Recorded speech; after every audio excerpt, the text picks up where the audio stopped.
अस्सलाम वालेकुम जी। आज आप लोगों के लिए बना रहे हैं एक और रेसिपी मटन में। इसमें आपको चीज़ें चाहिए वो आप देख लें। यहाँ पर मटन पड़ा हुआ है और जो इसके मसाले हमने बनाने हैं इसकी मैरिनेशन भी की जाएगी। वो आपको चाहिए प्याज ग्राइंड किया हुआ, बिल्कुल पेस्ट बना लीजिएगा। दही 10 थे, ग्रीक योगर्ट है, जिंजर एंड गार्लिक पेस्ट, अदरक लहसुन का पेस्ट, कच्चा पपीता यानी कि रॉ पपाया।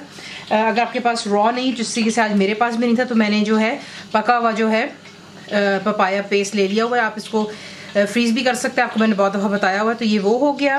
बीच में जाएगा नमक यानी कि सॉल्ट, पिसी हुई लाल मिर्च 10, red chilli powder, chaat masala बीच में जाएगा, ब्लैक पेपर पाउडर, पिसी हुई काली मिर्चें, कोरिएंडर जो है सीड्स हैं, इन्हें आपने ड्राई रोस्ट करना है और यूँ दरदरा सा पीसना। तो ये हो गया धनिया के साबुत सीड्स भुने और कुटे हुए।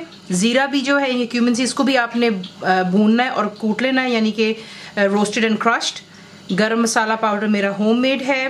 बीच में जाएगा लेमन जूस, सिनेमन स्टिक यानी कि दालचीनी, क्यूमिन सीड्स, ये हो गया ज़ीरा दोबारा साबुत, लौंग यानी कि क्लोव्स, हरी मिर्चें, बुलेट ग्रीन चिली इस्तेमाल कर रहे हैं।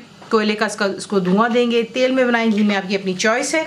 आपको दिखाते हैं इसको बनाना। तो अब हमने करनी इसकी मैरिनेशन। तो सबसे पहले आपने क्या करना है, आप लेंगे दही और इसे ऐड करेंगे, पपाया पेस्ट डालेंगे बीच में, अदरक और लहसुन का पेस्ट,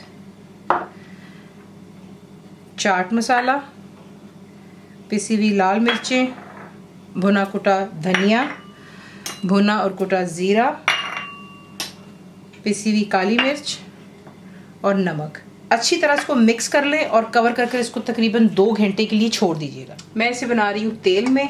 तेल हो चुका है यहाँ पर गरम। इसमें आप ऐड करेंगे जो कि आपका ग्राइंड किया हुआ प्याज है और आपने इसको जो है हाई फ्लेम पे इतना ही फ्राई करना है कि आप देखेंगे कि क्योंकि प्याज के अंदर पानी होता है और इसे ग्राइंड करने से वो बीच ही में रह जाता है। जब आप ये बिल्कुल इसका पानी ड्राई होगा, आप खुद ब खुद देखेंगे कि प्याज बिल्कुल इकट्ठा होकर के मिडिल में आना शुरू हो जाता है।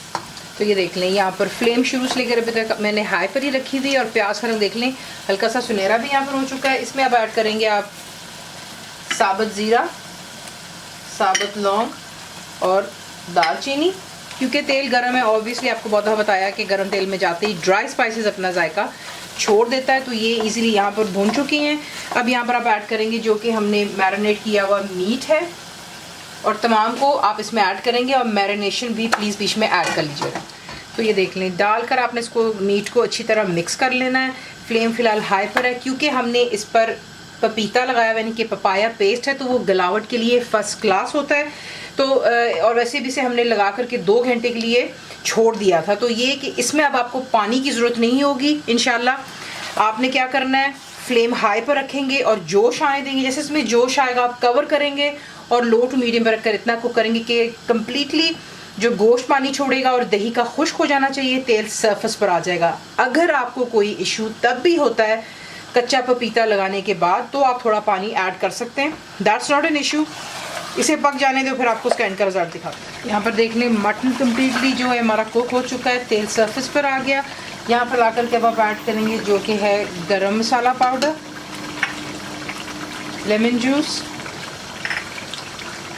Bullet green chillies. इसे मिक्स कर लें और चूल्हा बंद कर लें। और जो कोयला है वो मैं ऑलरेडी गर्म कर चुकी हूँ, तो आपको नेक्स्ट दिखाते हैं। ऑयल रखेंगे, इस पर रखेंगे कोयला, इस पर तेल डाल दीजिएगा और इसे कवर कर दें। इसी के साथ इसको गार्निश कर सकते हैं, सर्व करते हैं आप इसको अनियंस के साथ में, गर्मा गर्म नान के साथ। कंप्लीट रिटर्न रेसिपी के लिए आप जाएंगे मेरी वेबसाइट पे which is cook with faiza.net पर। ज़रूर बनाइए। आपको कैसा लगा दुआ में याद रखें and thank you for watching the video.